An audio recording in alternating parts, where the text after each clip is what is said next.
Olá, meu aluno, minha aluna, você que está aí assistindo essa aula. Nós vamos trabalhar aqui com uma matéria que pode cair em várias provas da área policial e aqui nós vamos focar principalmente aí no que você pode encontrar nessa prova da Polícia Civil.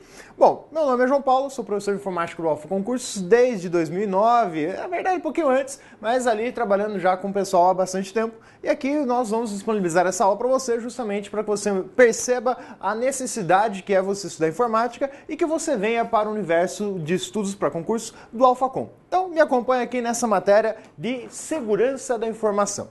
Quando a gente trabalha com segurança da informação, o primeiro ponto que você precisa olhar é que, por mais que esse assunto ele esteja incorporado dentro da disciplina de informática, ele transcende a esses limites. A matéria ela vai além, inclusive ela tem preceitos, conceitos, características e regras que trabalham e definem recursos fora mesmo da informática. Ou seja, eu não precisaria da informática para prevenir segurança, para oferecer aí sigilo de dados. Eu tenho que ter todos os artifícios, a regulamentação dos dados dentro de uma empresa, todo o fluxo de informações que você vê, por exemplo, em disciplinas como arquivologia, gestão de materiais, a ideia de um fluxo de uma informação de uma empresa, o que é um documento sigiloso ou não.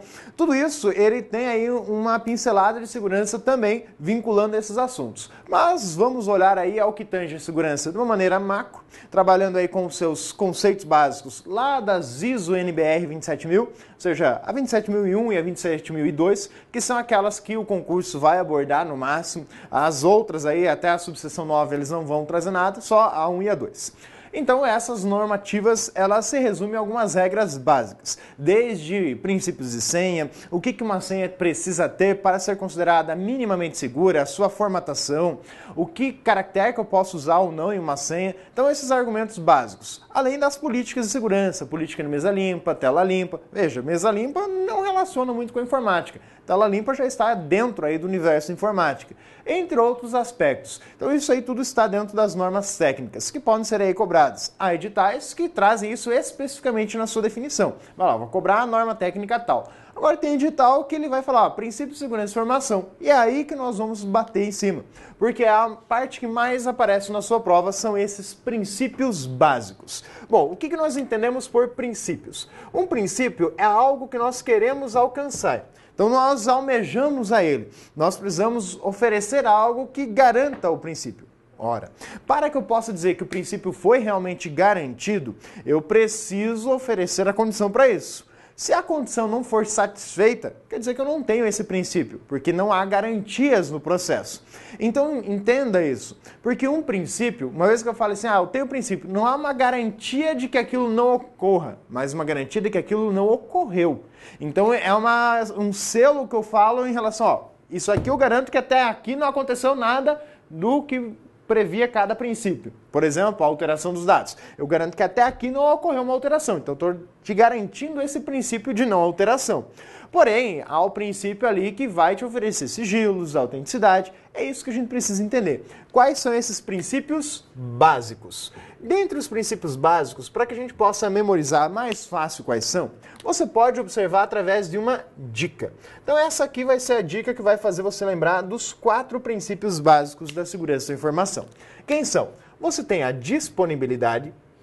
O que o princípio da disponibilidade garante? Bom, aqui nós vamos ter que estudar esse cara, porque apesar de você falar em segurança, falar disponível parece estranho. Eles falam segurança, pensa em proteção, evitar que alguém faça alguma coisa. E aqui eu venho com o princípio de deixar disponível, oferecer algo. Bom, associa a ideia de disponibilidade nesse primeiro momento, para não ficar aí tão estranho, ao universo da própria segurança. Eu preciso que a segurança da informação, eu preciso do princípio, preciso que os recursos que lhe proporcionarão a segurança estejam acessíveis. Você tenha a ferramenta para oferecer a segurança em suas mãos. Então essa é a facilidade que nós precisamos. Então por isso o princípio da disponibilidade. Além dele, nós temos o princípio da integridade. Bom, esse princípio ele tem um nomezinho estranho, incomum aí, mas não é tão incomum, mas é um princípio essencial. Se você for analisar toda a comunicação de rede praticamente, dos principais protocolos especificamente, vão estar utilizando esse argumento na sua essência de comunicação. E aí você vê lá nas aulas específicas de rede. E você tem o princípio da confidencialidade. Bom, esse aqui é aquele que normalmente a gente mais busca. Você trabalhar com informação confidencial. Mas, quando você fala no princípio, você tem aí essa argumentação. Para que eu possa considerar um princípio de segurança de informação, você já tem aqui um outro aspecto. Você vai perceber que para que seja tomado como princípio, tem que terminar em idade. Se não terminar em idade, não se toma como princípio. É aí que as bancas, por exemplo a CESP, gostam de brincar.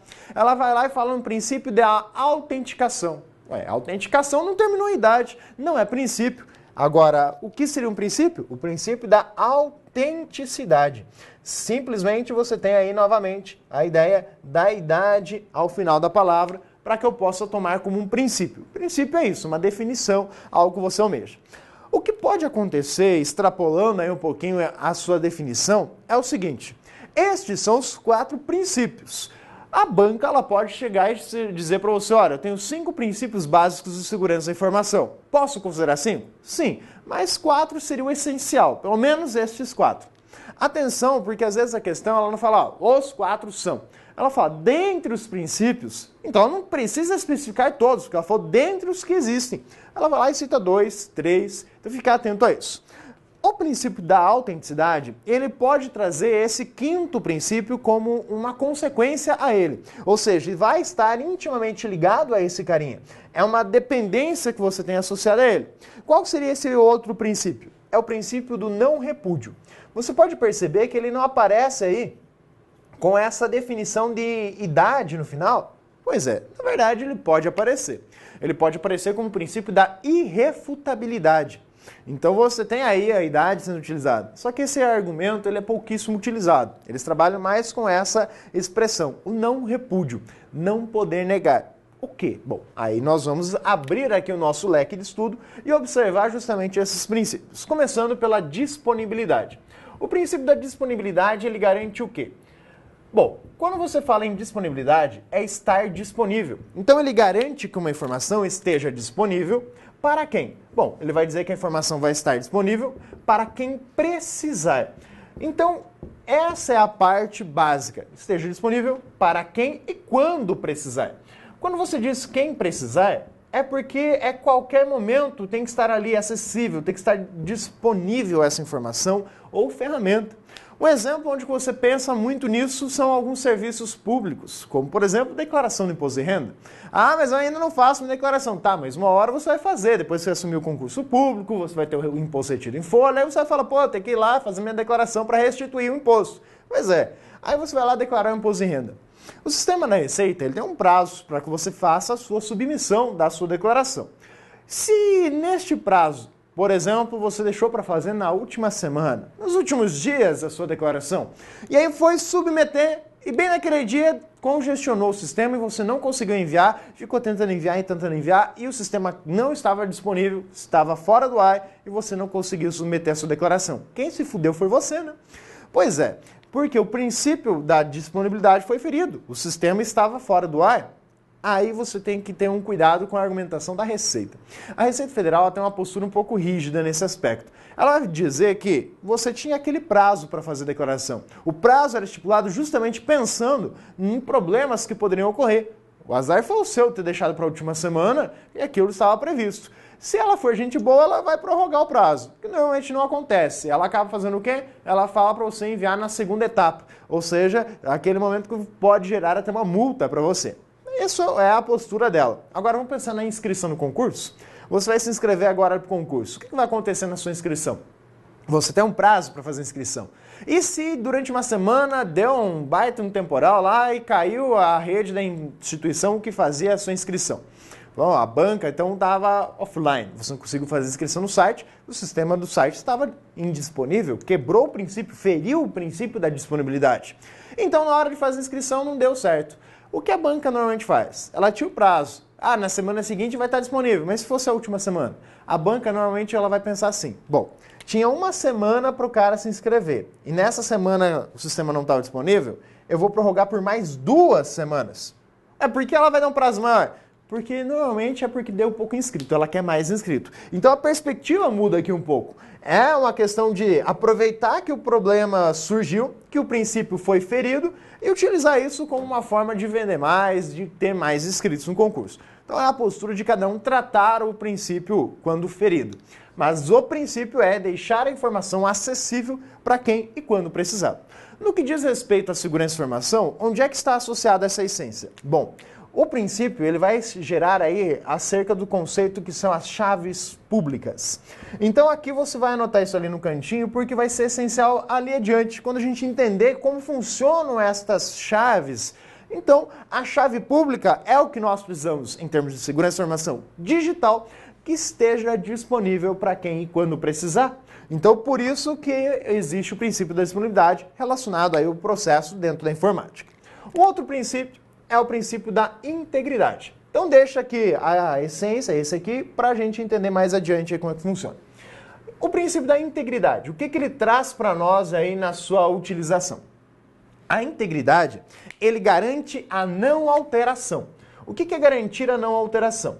Garante que a informação não foi alterada. Então cuidado, essa expressão, garante a não alteração, é a expressão típica da questão, dizendo, olha, o princípio que garante que uma informação não foi alterada. Ele não impede a alteração. É aí que está o ponto. Fala, o princípio da integridade impede a alteração. Não. Ela pode ser alterada? Pode. O que ele vai te dar é a garantia. Tá vendo esse documento aqui? Eu estou te garantindo que ele não foi alterado. Como que isso é gerado? Como que isso é garantido? É pego o documento. E esse documento aqui a gente está generalizando. É uma informação qualquer. Vamos chamar aqui de arquivo, por exemplo. Pode ser uma mensagem de texto, pode ser um vídeo, o que for. É um documento que você tem ali no seu computador. Esse arquivo, ele tem a sua estrutura. Vamos imaginar aqui que ele seja um arquivo de 80 páginas. Por que isso? Para demonstrar que é um arquivo de grande extensão e conteúdo, efetivamente. Esse arquivo, ele vai ser colocado dentro de um programa. Um programa público. Você acha em qualquer lugar, tem vários programinhas que fazem uso disso. Uso do quê? Uso de um recurso conhecido como função hash. Então você vai aplicar, vai passar esse documento por dentro de um programinha que irá realizar isso. Vai utilizar uma função hash. Existem várias. Das funções hash, a mais popular é a função hash conhecida como MD5. Então você vai passar por um recurso. É um programa que vai ser utilizado. Você acha na internet e tudo mais. O método é o mesmo. Então entenda que esse método, a função hash, ele é entendido como sendo um método público. Qualquer um tem acesso, qualquer um pode utilizar. Não há segredos no método. É um processo matemático. O detalhe é que quando você pegar esse arquivo e passar por dentro dessa função, ele vai gerar para você um código. Esse código é chamado código hash, que também pode ser entendido como um resumo da mensagem. Fique esperto com essa definição aí, resumo da mensagem, porque as bancas usam para induzir você a um erro. Esse código hash, ele é um código único para este arquivo. Ou seja, peguei um arquivo diferente, e esse diferente pode ser, por exemplo, uma vírgula diferente. Se eu mudar uma vírgula naquele arquivo e aplicar a mesma função hash, o mesmo método, eu vou ter um código completamente diferente. E é essa a ideia. Por quê? Entenda por parte as coisas. Quando você tem o princípio da integridade, você quer garantir o quê? A não alteração. E para garantir essa não alteração, eu preciso verificar se ocorreu ou não essa alteração.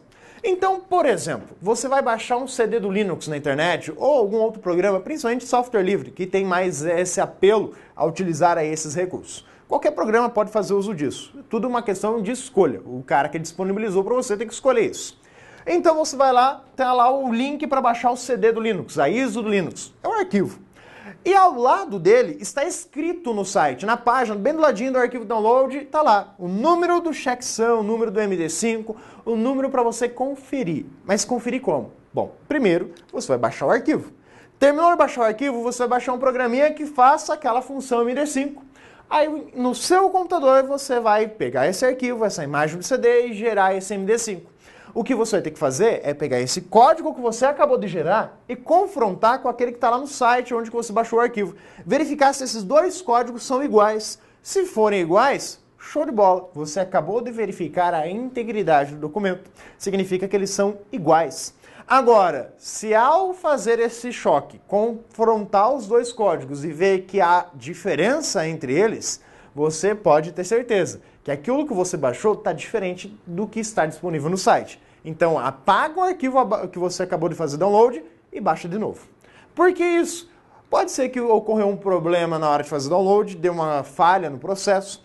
Pode ser que alguém mandou para você um arquivo falso no lugar. Isso também é algo possível de ocorrer e é a principal preocupação da comunidade de software livre, que alguém vai lá e envie para você um arquivo falso e você instale achando que está usando o programa original e está usando algum probleminha ali, algum spyware vinculado àquilo. Então, por isso que eles disponibilizam isso, para evitar que alguém falsifique as informações. Então, fica atento. O código é um recurso final, é a parte do processo. Esse programinha aqui você baixa na internet e você tem um arquivo, a partir do qual será criado um código único. Esse código, para você ter uma noção, esse carinha chamado de código hash, ele é pequeno. Ele vai ter aí a faixa de 20 a 256 caracteres. Ou seja, é uma informação pequena. Lembra lá? Eram 80 páginas. Por que eu preciso que você enxergue essa questão de dimensão? Porque esse processo todo é um processo de via única. Você não consegue fazer o caminho inverso. Você consegue imaginar um arquivo de 20 caracteres voltando a ser um documento de 80 páginas? Não, isso não é compactação. É criar um código específico para um arquivo para depois lá na frente confrontar ele. Esse é o processo da integridade. É um método, como ele é feito. O que o princípio faz? Ele garante que não foi alterado. Então uma coisa é o princípio, a definição, e outra é como fazer isso, que é o caso aqui explicado. Próximo princípio é o princípio da confidencialidade. Quando você fala na confidencialidade, o que você tem aqui como base? A confidencialidade dá para extrair aí do núcleo da palavra que ela traz o que é confidencial. Então é isso que ela está trazendo para você. Ela quer o quê? Ela busca o sigilo. É o princípio que garante para você o sigilo da informação. Então garante o sigilo. Mas o sigilo entre quem? O sigilo entre os indivíduos que estão comunicando-se um com o outro. Então a ideia é da informação estar aí protegida. É aqui que você vai falar em utilizar métodos de criptografia. Então você vai utilizar métodos, recursos, algoritmos de criptografia. Por quê? A criptografia, ela surge como um apelo inicialmente para fazer isso. Ela, quando criada, foi criada com a intenção de transformar informações e esconder uma informação ali dentro, codificar um texto, alguma mensagem, de forma que se alguém interceptar isso aí, não vai entender o que está escrito ali dentro. Então, a criptografia, ela é uma arte muito antiga. Você tem ela antes de épocas medievais, Império Romano e tudo mais. Utilizavam-se já de métodos de criptografia. Com o tempo eles foram evoluindo, com certeza. Porque isso aqui é um método matemático. O que acontece é que para garantir a confidencialidade, podem ser utilizados dois métodos diferentes. Você tem a criptografia, que vai ser a criptografia de chave. Vou colocar aqui, criptografia de chave simétrica. É um método que é o mais antigo, assim dizer, o mais simples, ele é mais rápido. E você tem a criptografia de chaves assimétricas. Esse aqui, ele tem um outro aspecto. Qual? Quando você fala em criptografia de chaves assimétricas, você está falando num método mais recente, que foi criado justamente com a intenção de suprir uma falha que esta outra possui, que é trocar a chave. Porque antigamente não tinha tanto esse problema. Antigamente as pessoas queriam se comunicar, eram pessoas que já se conheciam, então em algum momento elas haviam se encontrado e elas queriam trocar informações de modo sigiloso. Agora, hoje em dia você tem cada vez mais a necessidade de enviar uma informação para outra pessoa de maneira sigilosa, sem mesmo ter tido um contato com aquela pessoa. É aí que entra a chave assimétrica e a sua necessidade. Então, dois métodos de criptografia que são aí utilizados hoje, que podem ser usados para garantir a confidencialidade. Esse de chaves assimétricas, ele pode trazer duas variações. Ele pode ser com um certificado digital ou ele pode ser sem certificado. Então você vai ter ele usando um certificado digital ou sem o certificado. Tem diferença? Com certeza, é o certificado, mas a ideia de uso é que você vai ter chaves distintas. Então aqui você tem métodos que podem ser utilizados para garantir o sigilo de uma informação, codificar uma mensagem para que o destino tenha acesso, entenda, e se alguém interceptar na hora de comunicar esse dado, não vai conseguir entender. E aí, cuidado. Ler é uma coisa, entender é outra. São conceitos distintos, principalmente no contexto de segurança no que tange ao sigilo das informações. Quando você usa, por exemplo, o protocolo de comunicação, HTTPS, você está utilizando isso aqui, ó. Tanto a criptografia simétrica quanto a assimétrica. As duas? As duas. Por quê? Embora a assimétrica resolva um problema da criptografia simétrica, que é a troca de chaves, essa criptografia ela é mais lenta, porque ela é maior, de um modo geral, as chaves, o algoritmo, a conta é mais complexa do que a da simétrica. Então ela é mais lenta. Por isso que na prática ela acaba sendo usada mais para trocar uma senha do que para trocar mensagens. Eu vou pegar uma senha e que eu vou utilizar durante uma comunicação. Como eu não consigo mandar a senha para outra pessoa de forma segura, eu utilizo essa chave assimétrica para tal. E o último princípio de segurança da informação que nós temos é o princípio da autenticidade. Bom, esse princípio, ele é um princípio que vem aí a garantir a veracidade da coisa. O que ele garante é o seguinte, ele garante a autoria da informação. Então ele vai dizer para você quem é o real autor. É isso que ele propõe para você. Garantir se a mensagem, se uma informação, ela é oriunda realmente daquela pessoa que diz ter enviado essa informação para você. Então é isso, garantir a autoria. É quem fez aquilo. Claro que hoje você pensa nesse princípio de uma maneira bem bacana. Vamos imaginar no contexto físico, sem informática. Ora, você tem aqui um elemento fundamental que são os cartórios. Para que serve o cartório? Bom, o cartório, ele é um órgão de registros. Você tem aqui um órgão competente. Podemos dizer que esse cara aqui seria como se fosse um terceiro confiável. Aquele que tem aí uma idoneidade no processo. Então você precisa de algo assim também na informática. Um elemento, um terceiro, que é confiável para que você tenha uma veracidade no processo. Então quando você olha para o cartório, você tem aí justamente isso. Você vai pegar um documento, papel, assinou lá um contrato. Ao assinar um contrato, você percebe que esse contrato ele tem várias vias, não tem? Mas você assina efetivamente quantas dessas páginas do contrato? Você assina efetivamente uma única página. Nas outras, você apenas coloca a sua rubrica. Você apenas coloca a sua assinatura resumida. Por quê? Bom, vou te contar. Essa sua assinatura resumida é para garantir a integridade que a gente viu ali. A não alteração não está garantindo que você leu o contrato, só está garantindo uma forma de evitar que alguém falsifique isso. Como? Você tem várias vias, você tem a sua via do contratado, contratante, você tem às vezes uma terceira via que vai para o cartório, uma quarta via que vai para o banco, e assim vai, depende do tipo de contrato que você está estabelecendo. E esses contratos são feitos com páginas enumeradas. E de preferência lá, página 1 de 3, página 2 de 3, ou seja, mostrando quantas páginas tem no contrato ao todo. E não só o número atual da página. E a página 3 de 3, por que fazer esse registro? Justamente para evitar que alguém venha aqui, troque essa página e coloque outro no lugar. Por isso que quando você pega um contrato, e nesse contrato lá, esse aqui, essa página estava cheia de conteúdo, nessa página só tinha 2 linhas de conteúdo. Você vai deixar a tua rúbrica aqui embaixo? Não. Você vai colocar a tua rúbrica aqui, ó, logo abaixo do conteúdo. E tem alguns ainda que fazem um riscão no meio da página. Para quê? Para evitar que alguém vá ali, aproveite aquele espaço em branco e insira alguma cláusula. Porque depois vai legal, olha, na tua cópia que não saiu, você devia ter percebido isso na hora que assinou o contrato, e assim por diante.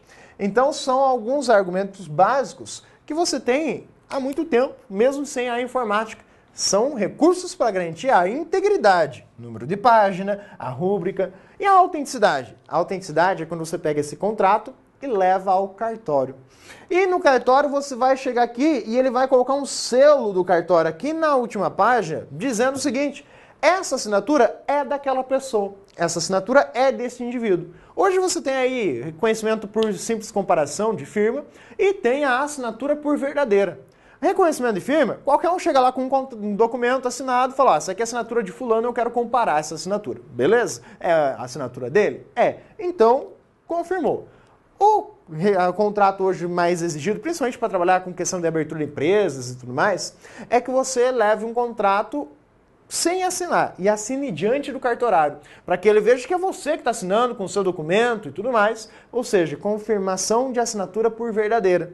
E ele está ali justamente dizendo que foi você que assinou aquele contrato, garantindo a sua autoria, a autenticidade daquele contrato. Então, algo que você tem no mundo do papel, sem pensar na informática.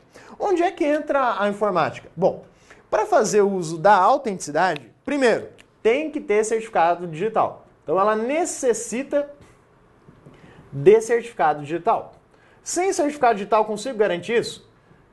Bom, sem o certificado, não. Efetivamente não. Por quê? É como se você pensar aqui no cartório. Como assim no cartório? Olha só, o cartório não foi o órgão que você foi lá, recorreu a esse órgão para que ele garanta que aquilo era seu. Quando você fala em certificado digital, você está recorrendo a uma instituição, um órgão de registro, que é um terceiro confiável. É o cara que tem a competência de afirmar que você é você mesmo. Então, não tem como você fazer isso sem este indivíduo, sem esta entidade que confirme que você é você. E uma vez que você fala em certificado digital, o certificado digital, por sua vez, ele vai fazer uso de chaves assimétricas. Então, necessariamente, para poder fazer o uso desse recurso, você vai utilizar estas que são as conhecidas chaves assimétricas. E uma vez falando em chave assimétrica e chave simétrica, para ficar claro um pouco mais isso, a gente também vai dar uma olhadinha breve a essa noção. Mas antes, lembra que tem mais um princípio. Qual? O não repúdio. Qual que é a ideia do não repúdio? Bom, o não repúdio, ele é consequência daquele princípio da autenticidade.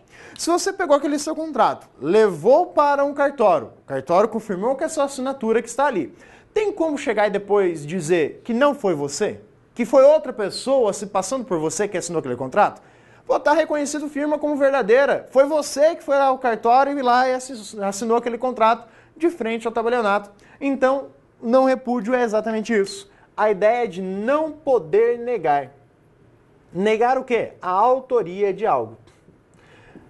Então, ele é uma consequência. Ele só vai existir se você falar em autenticidade. Se você não garantir a autenticidade, não tem como falar que tem não repúdio. Então, cuidado com isso. Agora, no que diz respeito às criptografias.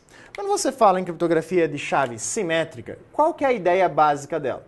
Uma chave simétrica é uma criptografia que vai utilizar uma única senha. A mesma chave. Ou seja, simplificando, a ideia de senha mesmo. Então é uma chave. A senha é uma chave. Não é toda, é um exemplo de chave. No universo de chave simétrica é isso. Então, por exemplo, você vai ali no Word e vai lá na aba revisão, proteger documento, escolhe uma senha para proteger esse documento e envia esse arquivo para outra pessoa. Só quem tiver a mesma senha consegue abrir, não é mesmo? Mesma coisa se você for lá no WinRAR, no WinZip, compactar o documento, criptografando ele com uma senha. Só vai conseguir abrir se usar a mesma senha. Então você usa uma senha para fechar o documento e para abrir o documento você vai ter que usar a mesma senha. Ou seja, criptografou e decriptografou usando a mesma senha. Então é a mesma informação. É como se você tivesse um cadeado fechando uma caixa e duas pessoas possuíssem a mesma chave daquele cadeado. Cada uma tivesse uma cópia dessa chave. É a mesma chave, porque o cadeado é o mesmo. Então, coloquei a informação ali dentro, tranquei o cadeado, mandei para o outro. O outro tem a chave, abre o cadeado, troca uma informação, coloca lá, tranca de novo, manda de volta. E assim você consegue trocar informações. Só vocês dois possuem a chave que abre aquilo. Se você informar para outra, aí fudeu. Aí a outra pessoa vai ter acesso àquilo também. Então, a criptografia de chave simétrica é simples por conta disso. Agora, quando você fala nas chaves assimétricas, o que você tem? Nas chaves assimétricas, são duas chaves. Então, duas chaves distintas. Tem aqui duas chaves. E aqui perceba que a gente fala mais em chaves e não em senha, porque é outro processo. Senha está mais atrelado à simétrica. E a forma de lembrar que é uma ou duas é só olhar. A simétrica tem um S, a assimétrica tem dois. Duas chaves diferentes. Então, em comparação uma à outra, elas são diferentes. Porém, elas são correspondentes. Como assim correspondentes? Elas têm aí finalidades distintas e elas são usadas de formas distintas. Quem são essas duas chaves? Bom, as duas chaves você tem aquela que a gente viu antes, que é a chave pública, e a outra chave que você vai encontrar é a chave conhecida como chave privada. Bom, uma maneira de entender essas chaves é, cada uma é um número. Na prática é isso, é um código. Tem tamanho diferente? Tem. Mas a chave pública todos conhecem, enquanto que a chave privada só o dono pode conhecer. É aí que está a diferença e garante todo o processo. Então, você usa, por exemplo, em um caso, garantir sigilo. Eu vou enviar para você um cadeado aberto. Um cadeado que só eu tenho a chave. Então você tem o cadeado, mas você não consegue abrir ele se você fechar. Só eu tenho a chave dele. Eu te mandei o cadeado. Você vai pegar esse cadeado, vai colocar uma mensagem dentro de uma caixa, vai trancar com esse cadeado, e você mesmo que colocou aquela mensagem ali dentro não vai conseguir abrir. Outra pessoa vai conseguir abrir? Não. A única pessoa que consegue abrir sou eu. Então a minha chave privada é como se fosse a chave do cadeado e a minha chave pública é como se fosse o cadeado. São estruturas diferentes, mas são correspondentes. Elas têm uma relação de um abrir e o outro fechar a informação. Nesse caso, dá para usar essa analogia do cadeado e a chavinha que pertence a apenas uma pessoa. Essa é a ideia de garantir a confidencialidade. Então você usou o meu cadeado, minha chave pública, enviou a informação, eu tenho a chave privada, só eu consigo abrir. Então, quando a mensagem é criptografada com a chave pública do destino, o destino vai ter que usar a chave privada para poder abrir. Então, se garantiu o sigilo da informação. Para garantir a autenticidade, ao contrário, eu vou ter que usar algo que garanta que eu sou eu e nenhuma outra pessoa possa ter se passado por mim. É aí que está o processo inverso. Eu vou usar minha chave privada e você vai usar a minha chave pública para abrir. Lembre-se, a pública todo mundo tem acesso. Chave privada só o dono. Então se concentre nesse núcleo, nessa essência. Quem pode usar o quê? Chave pública, qualquer pessoa. Chave privada, só o dono pode utilizar. Então toda vez que você usou uma, tem que usar outra. Esse casamento é algo inseparável e você vai ter que seguir essa regra. Usou uma, tem que usar outra. Se ele pedir para você analisar quando é um caso, quando é outro, é só pensar.